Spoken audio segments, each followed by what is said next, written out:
একটা সন্তান যখন প্রাপ্তবয়স্ক হয়, সে যখন উপার্জন করে, তার সকল টাকার পয়সা এনে মায়ের কাছে দিতে হবে, বাবার কাছে দিতে হবে, তারা যা খুশি করবে না। শরীয়ত এটা বলে না। শরীয়ত বলে সম্পদ যে উপার্জন করেছে এর ব্যাপারে অধিকার একমাত্র তার। হ্যাঁ, উপার্জিত সম্পদ থেকে মার চলার জন্য, মার বেঁচে থাকার জন্য, সুস্থতার জন্য, চিকিৎসার জন্য যেটা প্রয়োজন সন্তান হিসাবে সাধ্য অনুযায়ী, মায়ের নিজের না থাকলে বা দেয়ার মতো ব্যবস্থা না থাকলে অবশ্যই সন্তানকে সেটা বহন করতে হবে।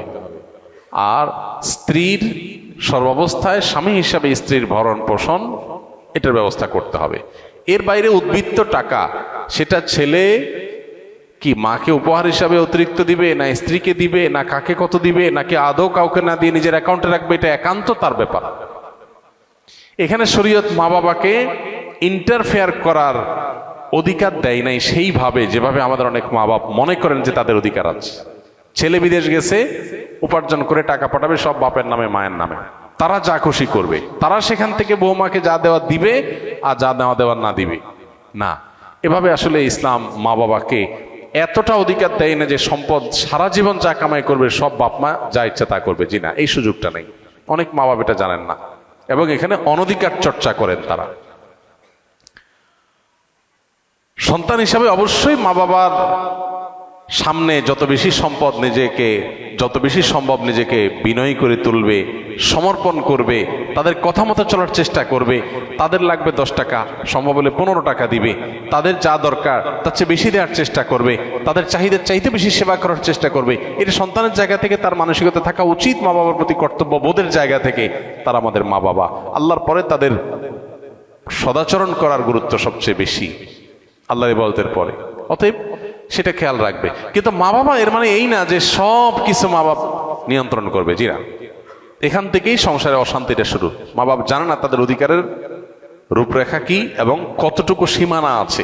এর বাইরে তারা মা বাপ হিসাবেও অধিকার চর্চা করতে পারে না বা তাদের ক্ষমতা তারা জাহির করতে পারে না। এটা আমাদের সমাজে জানাশোনা নেই। এই জায়গা থেকে সমস্যাগুলো তৈরি হয়। একটা হাদিস আছে, সেখান থেকে কিছুটা অনেকে ভুল বোঝেন।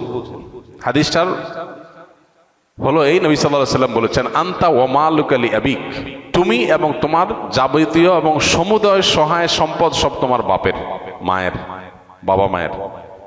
এই হাদিসের মানে অনেকে মনে করেন যে কেউ যা কামাই করবে সারা জীবন যত কিছু করবে সব বাপ মার। জি না, এই হাদিসের ব্যাখ্যা হলো তুমি তোমার উপার্জিত সম্পদ এখানে তোমার বাপ মার, অর্থাৎ তাদের খরচ খরচার জন্য যতটুকু দরকার ততটুকু তোমার এখান থেকে নেওয়ার অধিকার তাদের আছে। এখানে সমুদয় সম্পদ বোঝানো হয় নাই। যদি সমুদয় সম্পদ বোঝানো হতো তাহলে জাকাত তো বাপ মার উপরে বর্তাইতো, ছেলের উপরে বর্তাইতো না।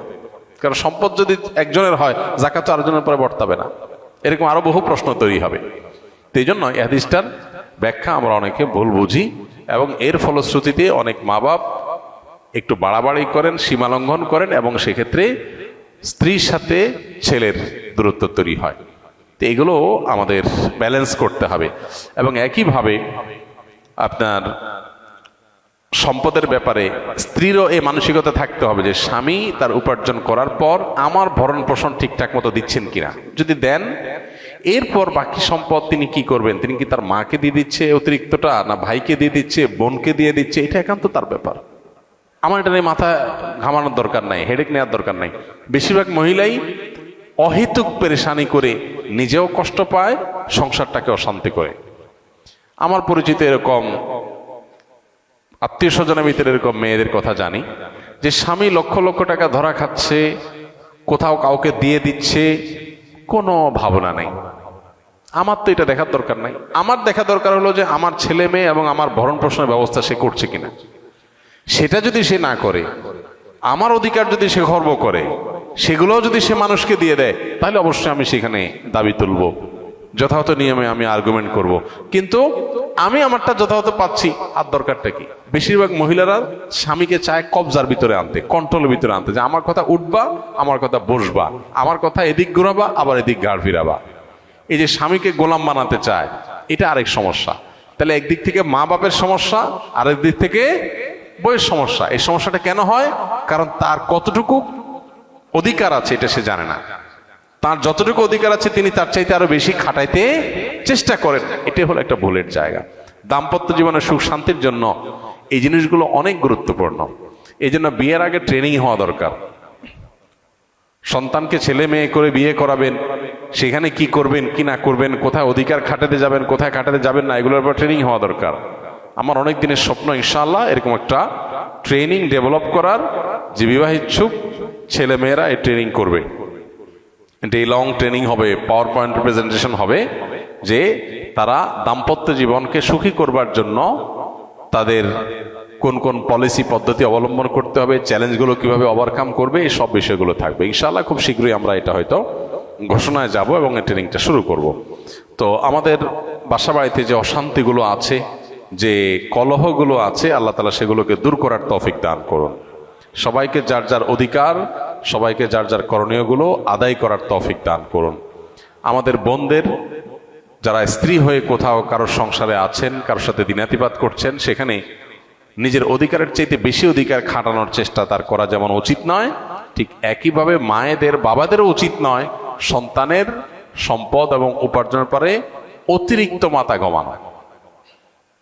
কোন ছেলে বউয়ের পিছনে টাকা একটু বেশি খরচ করে, একটু বউ পাগল বেশি হয়, মা বাপ হিসাবে তাদের দায়িত্ব হলো সন্তান সীমা ছাড়ায় গেলে তাকে সুন্দরভাবে বোঝানো যে বাবা ব্যালেন্স করো, পরিমিত হও, হিসাব নিকাশ করো, অতি পাগল হয়ে যেও না।